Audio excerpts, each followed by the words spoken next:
And all of a sudden, here comes Jesus in the middle of the night walking on the water. They suppose it's a ghost, and they cry out in fear.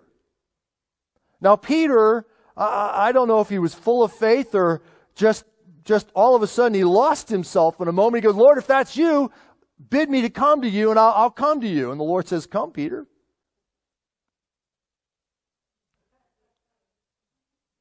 He steps out of the boat. What courage, what faith. Be strong and of good courage.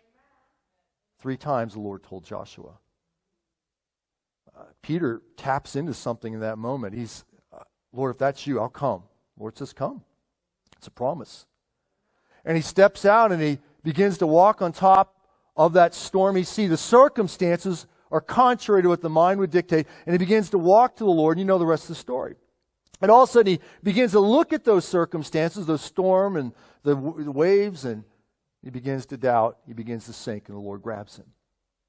The Lord says, why are you so little faith, Peter? Why did you doubt? Well, the circumstances. And we've all done that. The Lord has come along in a promise, or we all of a sudden we get bold in faith and we step out. Lord, if that's you, I'll go. Lord, if you're asking me to help serve in this area of ministry, I'll do it. All of a sudden, child gets sick, or this happens at work, or next thing you know, things are just coming at you. Have you ever had that happen?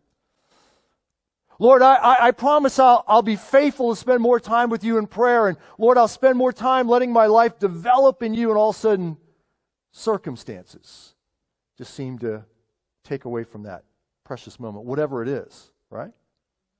And so circumstances are a big hindrance to us believing the promises of God. Lord, your word says, give and it shall be given to you. Good measure, pressed down, running over shall men give unto your bosom. Lord, you said that if we give back to you a portion and we seek you first in your kingdom and your righteousness, you said all these things would be added unto us. And for many of us, we start a Christian journey. We begin to trust God. Maybe we try to give a little back to God, whether it's our time or treasure or talent. And all of a sudden, circumstances. The enemy comes and just tries to make us doubt. You don't really believe that, do you? You don't really believe God would provide for you, do you?